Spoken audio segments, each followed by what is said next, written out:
This is my counterfeit American Girl doll, and I am going to put her back together today. Amanda's counterfeit doll. Before I put her back together, let's take a good look at her disassembled, because the first thing I did when I got her was take her apart because I wanted to look at everything. I knew when I saw her what she was, and I bought her knowing she was counterfeit. And believe it or not, there's actually quite a few of these out there floating around. As with anything American Girl related, I find it all very fascinating, even the dupes. Let's look at the first thing that I noticed on this doll. Her neck stamp was the first thing that definitely gave it away. It looks like they typed it up on a old-fashioned typewriter and just kind of slapped it into the mold. The letters aren't even. Yeah, so if you ever see one of that, that's going to be your main indicator that you do, in fact, own a counterfeit doll. Look at the teeth. They look like chiclets. Eyebrows are kind of wonky too, but we're going to leave them as they are. Her torso, I actually do believe to be legitimate. And since these counterfeits came out of China, they probably just got their hands on some of them. Somebody that worked at the factory that Mattel used would be my guess. I don't know for sure, but that's just a guess.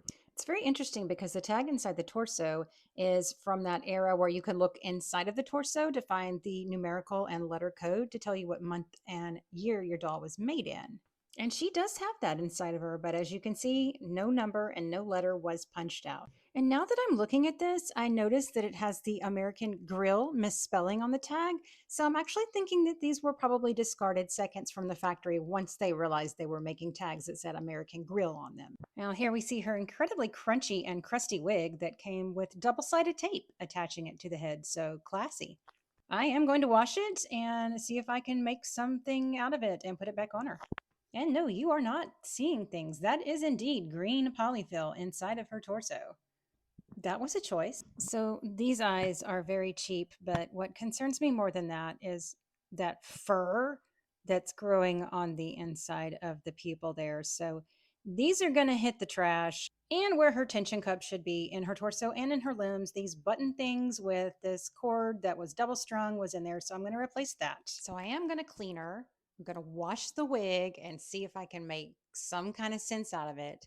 Put her back together using normal tension cups and give her a pair of eyes that don't have gross looking stuff inside the pupils. And then we're going to look at her. All right. She's put back together many hours later. Are you ready to see her? Amanda's counterfeit doll. Even with her new eyes, she still looks uncanny valley. And that is a counterfeit American Girl doll.